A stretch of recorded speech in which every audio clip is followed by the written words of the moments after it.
வணக்கம். அமரர் கல்கியின் பொன்னியின் செல்வன் 2ஆம் பாகம் சுழற்காற்று 42ஆம் அத்தியாயம் பூங்குழலியின் கத்தி. உங்களுக்காக வாசிப்பது ஸ்ரீ. பாழடைந்த மண்டபத்திலிருந்து பூங்குழலியை தேடிக்கொண்டு சென்ற வந்தியத்தேவன் அவள் ஒரு மரத்தின் மேல் சாய்ந்து நின்று கொண்டிருப்பதைக் கண்டான். லேசான விம்மல் அவளிடமிருந்து வந்து கொண்டிருந்தது. குரலை மிகவும் நயப்படுத்திக் கொண்டு, பூங்குழலி என்றான். சத்தம் கேட்ட பூங்குழலி திடுக்கிட்டு திரும்பி பார்த்தாள். நீதானா என்று சொல்லி மறுபடியும் திரும்பிக் கொண்டாள்.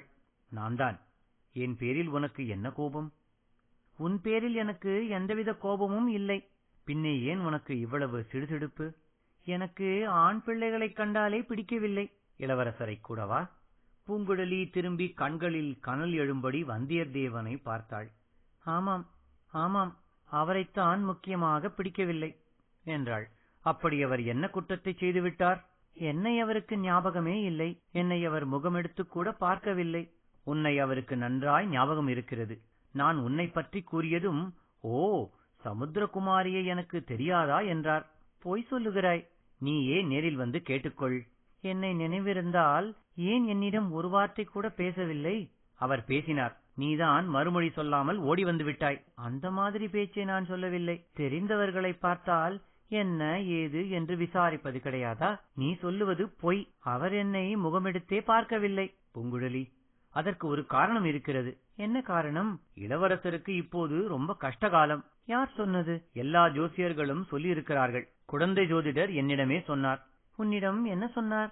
இளவரசருக்கு கொஞ்ச நாள் வரையில் கஷ்டத்துக்கு மேல் கஷ்டமாக வந்து கொண்டிருக்கும் என்று சொன்னார். அவரை சேர்ந்தவர்களுக்குள்ளும் கஷ்டங்கள் வரும் என்று சொன்னார். இது இளவரசருக்கும் தெரியும். ஆகையினால் அவர் யாரும் தன்னோடு சிநேகிதமாக இருப்பதை விரும்பவில்லை.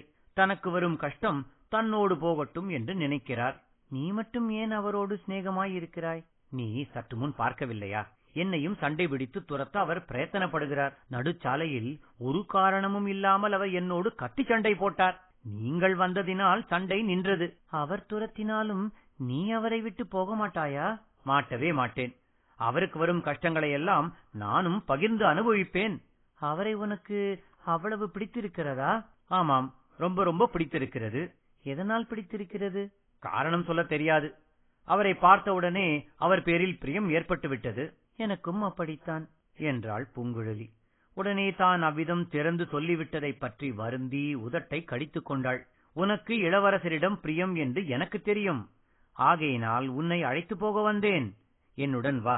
வரமாட்டேன் என்று பூங்குழலி அழுத்தம் திருத்தமாகச் சொன்னாள். வராவிட்டால் பலவந்தமாக உன்னை பிடித்து இழுத்துக் கொண்டு போவேன். அருகில் நெருங்கினால் இதோ கத்தி இருக்கிறது, ஜாக்கிரதை என்று பூங்குழலி தன் இடுப்பில் செருகியிருந்த கத்தியை எடுத்துக் காட்டினாள். பாவி பெண்ணே, எதற்காக என்னை குத்திக் கொள்ள வருகிறாய்? இளவரசரிடம் உன்னை பற்றி ஞாபகப்படுத்தினேனே, அதற்காகவா? நீ பொய் சொல்லுகிறாய். அவரிடம் என்னை பற்றி நீ ஒன்றுமே சொல்லவில்லை. போனால் போகட்டும். இளவரசரை பிடித்துக் கொண்டு போக 2 கப்பல்கள் வந்திருப்பதாக சொன்னாய் அல்லவா? அதை அவரிடம் வந்து சொல்லிவிட்டு அப்புறம் எப்படியாவது தொலைந்து போ. எல்லா விவரங்களும் சேனாதிபதியிடம் சொல்லிவிட்டேன். இளவரசர் உன்னிடம் நேரில் கேட்டு அறிய விரும்புகிறார். அவர் முன்னால் வந்தால் நான் ஊமையாகி விடுவேன். ஊமைச்சிகளிடத்தில் இளவரசருக்கு ரொம்ப பிரியம். சீச்சி, நீ பரிகாசம் செய்கிறாய் என்று சொல்லி பூங்குழலி கத்தியை ஓங்கினாள். அப்படியானால் நீ என்னுடன் வரப்போவதில்லையா? இல்லை. சரி, நான் போகிறேன் என்று கூறிவிட்டு வந்தியத்தேவன் 2 அடி எடுத்து வைத்தான்.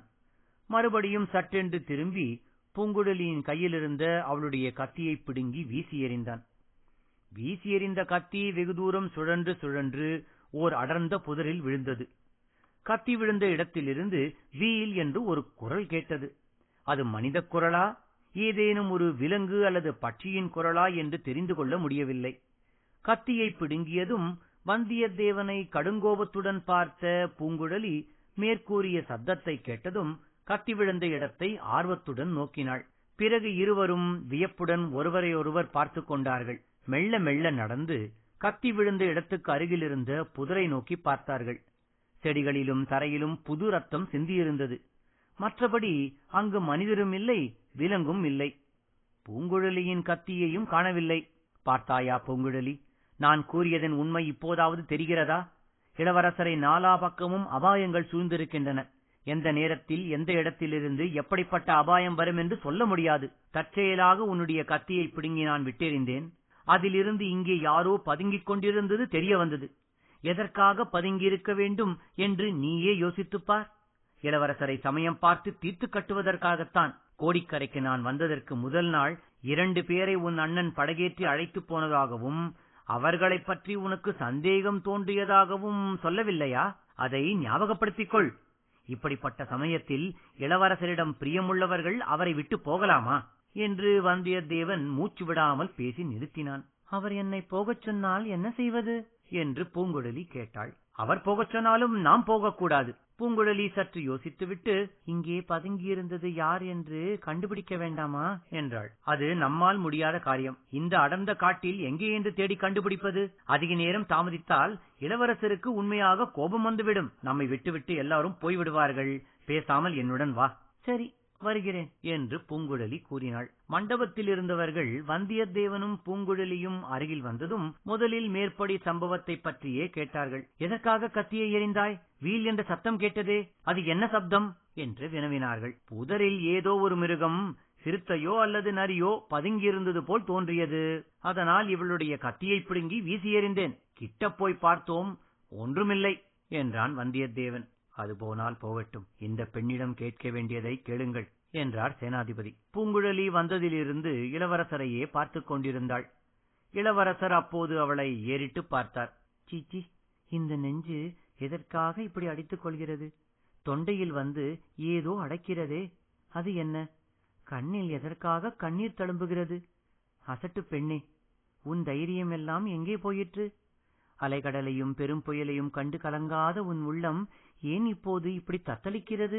கொடிய பயங்கர வேங்கை புலியின் கொள்ளிக் கண்களை ஏறிட்டு பார்க்கும் துணிவு படைத்த உன் கண்கள் ஏன் இப்போது மங்கலடைகிறது? பெண்ணே, மறுபடியும் பைத்தியக்காரி என்ற பட்டம் சுட்டிக் கொள்ளாதே. இளவரசரை நிமிர்ந்து பார். அவர் கேட்கும் கேள்விகளுக்கு கணீர் என்று மறுமொழி சொல்லு. உன்னை என்ன செய்து விடுவார்? அவர் கருணை மிகுந்தவர், தயாளு என்று உலகமெல்லாம் சொல்கிறதே. பேதை பெண்ணாகிய உன்னை இளவரசர் என்ன செய்து விடுவார்?